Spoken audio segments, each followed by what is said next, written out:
నమస్తే, మీరు చూస్తుంది సుమన్ టీవీ. నేను మీ కీర్తి. నాతో పాటు డాక్టర్ అనంతలక్ష్మి అమ్మగారు ఉన్నారు. నమస్తే అమ్మా. నమస్తే తల్లి.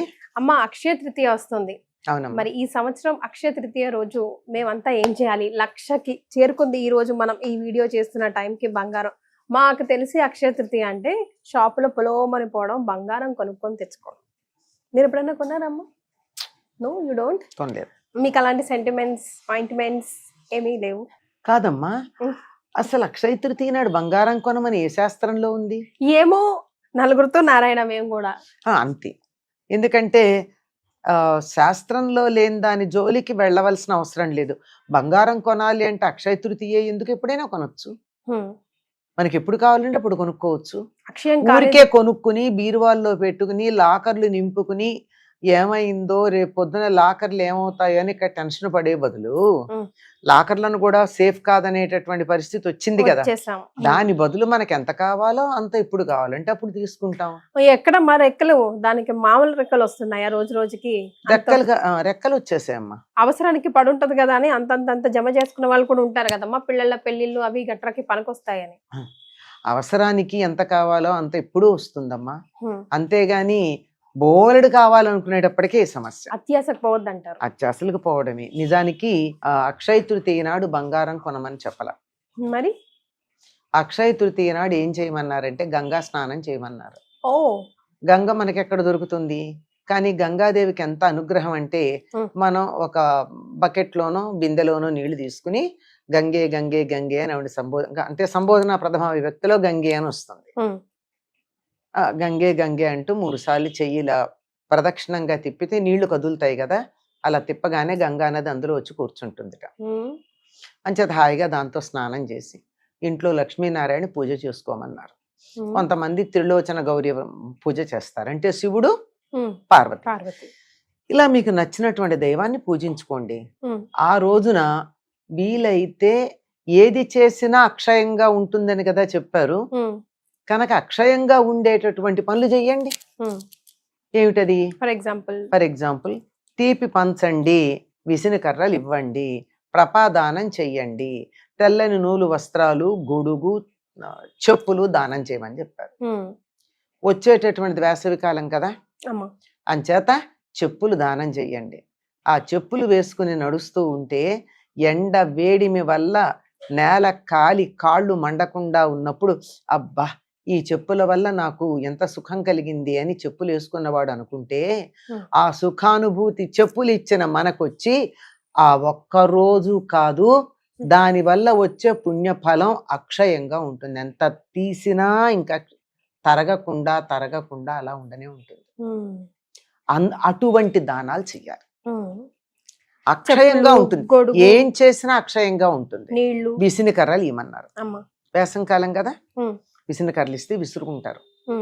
అంటే ఆ రోజుల్లో ఇప్పుడు ఇవ్వదలుచుకుంటే ఫ్యాన్ ఇవ్వండి, మరి ఇంకా డబ్బు ఉంటే కూలర్ ఇవ్వండి, ఇంకా ధనవంతులైతే ఏసీ ఇవ్వండి. మీ ధనాన్ని వెచ్చించదలుచుకుని మీకు అంతులేని పుణ్యం కలిగితే ఏసీ వేసుకున్నప్పుడు అలా ఆహా ఎంత హాయిగా ఉంది అనుకున్నారు అనుకోండి. ఈ హాయిగా ఉంది అని మీరు ఎవరైతే అనుకున్నారో మీ నుండి ఏసీ పొందినటువంటి వాళ్ళు, అంత పుణ్యం మీకు ఆ ఒక్క క్షణం అనుకున్నందుకు అల్ల కాదు, అది నిరంతరం అనుకుంటూ ఉండగా అది అక్షయం అయిపోతుంది. అంత పుణ్యం వస్తుంది. ఇంకోటి ప్రపాదానం అని చెప్పారు.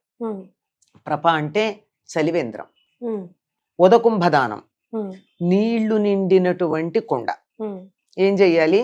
ముందుగానే కుండను కొని తెచ్చి 2 రోజులు నీళ్లు పోసుంచి ఆ నీళ్లు తీసేసి, ఎందుకంటే వెంటనే వాడకూడదు కదా, తర్వాత తాగడానికి యోగ్యంగా ఉండేటట్టుగా అది తయారైన తర్వాత దాని నిండా నీళ్లు నింపి పైన మూకుడే మూత పెట్టి, ప్లేట్ కాదు మూకుడు పెట్టాలి, మూకుడే, కుండతో పాటు మూకుడు ఉండాలి, అంటే మట్టితో చేసింది. వీలైతే అందులో సుగంధ భరితమైన నీరు నింపాలి. అంటే కొంచెం ఆలుకల పొడి, కొంచెం పచ్చకర్పూరం, ఇట్లాంటివి. మంచి గంధం అంటే పౌడర్ కాదు, ఇంట్లో గంధపు చెక్క ఉంటే దాన్ని అరగదీసి ఇంతమ్మ చిటికెడు, లేదా 2 గులాబీ రేఖలు, తులసి ఆకులు ఇటువంటి వేసి ఈ నీళ్లతో నిండినటువంటి కుండని దానం ఇయ్యాలి. మీరు వెండి బిందెలు, రాగి. రాగి బిందెలు, స్టీలు బిందెలు కాదు ఇవ్వాల్సింది, కుండ మాత్రమే. ఉమ్, అలాగే ప్రప అంటే చలివేంద్రం. ఎక్కడన్నా ఒక పందిర్లాగా వేసి కుండలతో నీళ్లు పెట్టి దారిన వస్తూ పోయే వాళ్ళందరికీ నీళ్ళు ఇచ్చే ఏర్పడదాన్ని చలివేంద్రం అంటారు. ఉమ్, అది చెయ్యొచ్చు. ఉమ్. ఈ రోజుల్లో చాలా మంది మజ్జిగ దానం చేస్తారు. అమ్మా. దాహం తీరుతుంది, అలసట ఉండదు. చక్కగా కొంచెం చిటికెడు ఉప్పు, ఒక నిమ్మకాయ పిండి, జీలకర్ర, సుగంధాలు వేస్తే వేయచ్చు. ఇవన్నీ వేసినటువంటి దాంతో చక్కని నీరు. ఇది తప్పనిసరిగా చేయాల్సినటువంటివి. అక్షయ తృతీయ తెల్లని వస్త్రాలు ఇవ్వాలి. నూలు వస్త్రాలు ఉమ్, సింథటిక్ ఇవ్వకూడదు. Okay, cotton. అంటే వేసవికాలం కదా. అవునమ్మా. గొడుగు ఉమ్, ఎండలో పెడుతుంటే ఎండ అలసట తెలియకుండా ఉండడానికి గొడుగు ఉమ్, ఇవ్వి దానం చేయమన్నారు. దీంతో పాటుగా పెరుగన్నం, ఉమ్. దధ్యోదనం. ఓ. అంటే అన్నంలో దధ్యోదనం అంటే అన్నం తీసుకొచ్చి పెరుగులో కలిపితే దాన్ని దధ్యోదనం అనరండి. ఆ, మరి. పెరుగులో వేడివేడి అన్నం వేయాలి. ఆహా. వేడి అన్నం పెరుగులో వేస్తే ఒకలాంటి వాసన వస్తుంది. అవునమ్మా. చాలా మందికి నచ్చదు, నాకు ఉమ్. కూడా నచ్చదు. ఉమ్. దాంట్లో కొంచెం ఉప్పు వేసి, కానీ సొంటి తినకూడదు అంటారు కదా, ఆ? పెరుగు వేడన్నం కలిపి తినకూడదు అంటారు కదా. మనం అన్నంలో వేడన్నంలో పెరుగేసుకోకూడదు, ఉమ్, పెరుగులో వేడన్నం వేయచ్చు. ఓకే, అట్లా కూడా ఉంటుందా? ఓకే. తేడా వచ్చింది కదా. ఉమ్, ఆ వాసన ఏదైతే ఉంటుందో దానివల్ల చలవ చేస్తుంది. ఉమ్, ఉమ్, శరీరంలో ఉన్నటువంటి మేహపు ఉడుకు అంటారు, ఉమ్, అటువంటిది ఏదైతే ఉందో అదంతా పోతుంది. దాంట్లో చిటికెడు ఉప్పు, సొంఠో అల్లము వేసి దానిని, సరే మన వాళ్ళు దానికోసం సరదాగా తిరగమూతలు కూడా పెడతారు. ఉమ్, పెట్టాల్సిన పని లేదు, పెడితే మంచిదే. ఇటువంటిది దానం ఇయ్యాలి. పెరుగన్నం, ఉమ్, దధ్యోదనం. ఉమ్. అంటే పెరుగు అన్నం విడివిడిగా కాదు, అదే ఇలా తయారు చేసి తర్వాత మిఠాయి పంచాలి.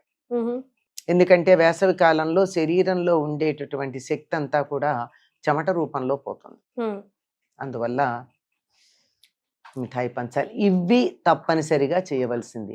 ఈ రోజు ఏ దానం చేసినా అక్షయమైనటువంటి ఫలితం ఉంటుంది గనక ఉమ్. బంగారం దానం చేయడం శ్రేష్టం అన్నారు. దానం చేయమన్నారా, కొనుక్కొచ్చుకోమని లేదా? లేదమ్మా, ఇప్పుడు అర్థం కాని విషయం చాలా మందికి తెలియంది ఏమిటంటే, అమ్మా. ఇవాళ బంగారం కొంటే ఎప్పుడు బంగారం కొంటాం అంటున్నారు కదా. ఉమ్, బంగారం కొన్నప్పుడు ఏం చేస్తున్నారు మీరు? ఇంట్లోంచి డబ్బు ఇస్తున్నారా లేదా? ఉమ్. ఉమ్? పోతుంది కదా, మరి అక్షయంగా పోతూ ఉంటుంది. వస్తువు వస్తుంది కదమ్మా. వస్తూ వస్తే వచ్చింది, ఉమ్, పోవడం కూడా జరుగుతోంది కదా. ఆ, దానంతర అది వచ్చేది ఏదైనా ఉండాలి. ఇంత ఇస్తే ఇంత వచ్చేది ఉండాలి గాని ఉమ్. ఈక్వల్ గా ఇస్తూ పోతూ బ్యాలెన్స్ చేసుకుంటూ పోయేది. ఏ రోజు వస్తే డబ్బిచ్చి ఏంటంటారు? బంగారం వస్తోంది అంటే అది రేపైనా చేయొచ్చు, నిన్నైనా చేయొచ్చు, 10 రోజుల తర్వాత అయినా చేయొచ్చు. అంతే కదా. అంతే కదా. మరి అట్లాంటిది ఇలా చేయడం ఏదైతే ఉందో ఇది బంగారం దానం ఇవ్వమన్నారు. ఎందుకు బంగారం దానం ఇవ్వమన్నారంటే సువర్ణం అన్నిట్లోకి చాలా శ్రేష్టమైనటువంటి లోహం ఉమ్, బంగారం. అమ్మా. తర్వాత ఆత్మకారకమైనటువంటి లోహం కూడా బంగారమే. ఉమ్, అందుకే ఒంటి మీద కొద్దిగా అయినా బంగారం ఉండాలంటారు. ఉమ్. ఆ బంగారం ఉన్నప్పుడు మాత్రమే నేను అన్న ఊహ ఉంటుంది. ఓ. తప్పనిసరిగా తన గురించి తనకి ఉమ్, ఒక నేను అన్న అహం ఏదైతే ఉందో అది ఉండడానికి కారణం బంగారం.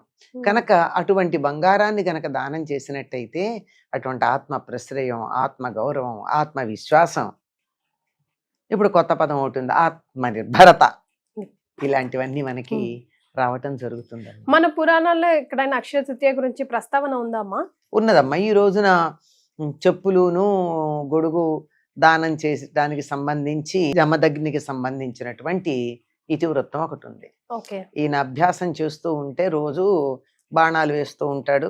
ఆ బాణం తీసుకొచ్చి వెనక్కి ఇస్తూ ఉంటుంది ఆయన భార్య ఉమ్, రేణుకాదేవి. ఉమ్, ఇస్తూ ఉంటే ఒకసారి కాళ్ళు మండుతున్నాయి ఆవిడికి. ఉమ్, మండుతూ ఉంటే సూర్యుడిని ఇంత వేడిగా ఉండడం వల్ల కదా ఆవిడ బాణాలు తెచ్చివ్వడానికి బాధపడుతోందని సూర్యుడి మీద కోపం తెచ్చుకుంటే, సూర్యుడు నువ్వు అట్లా అనుకోకు, నా ధర్మం నేను చెయ్యాలి, దానివల్ల ఉపయోగాలు కూడా ఉన్నాయి ఉన్నాయి కదా కదమ్మా. ఉమ్, మరి.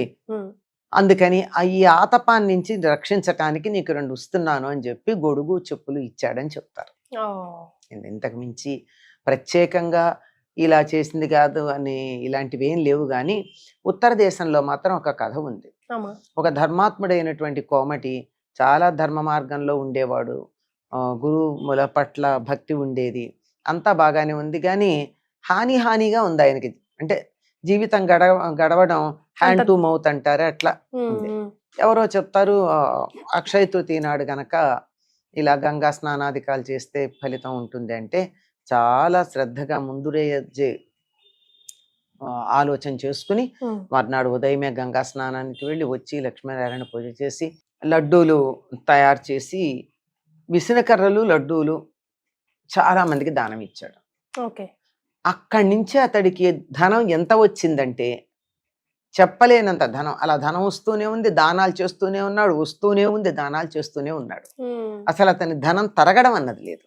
తర్వాత ఈ పుణ్యం వల్ల అతడు కుశవతి అనే నగరంలో చాలా ఒక క్షత్రియుడిగా జన్మించి అప్పుడు కూడా ఇది మానకుండా చేస్తూ ఉన్నాడు.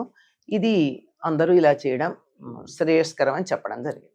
రైట్. ప్రతిదానికి మనం కథ చెప్పుకుంటాం కదా, ఫలితం ఏమిటి. అక్షయ తృతీయ రోజు బంగారం కొనుక్కోవడం కాదు, దానం చేస్తే మంచిది అని తెలుసుకున్నాం మనం. అండ్ అసలు ఏం చేయాలి ఏం చేయకూడదో కూడా తెలుసుకున్నామమ్మా. Thank you so much. నమస్కారం.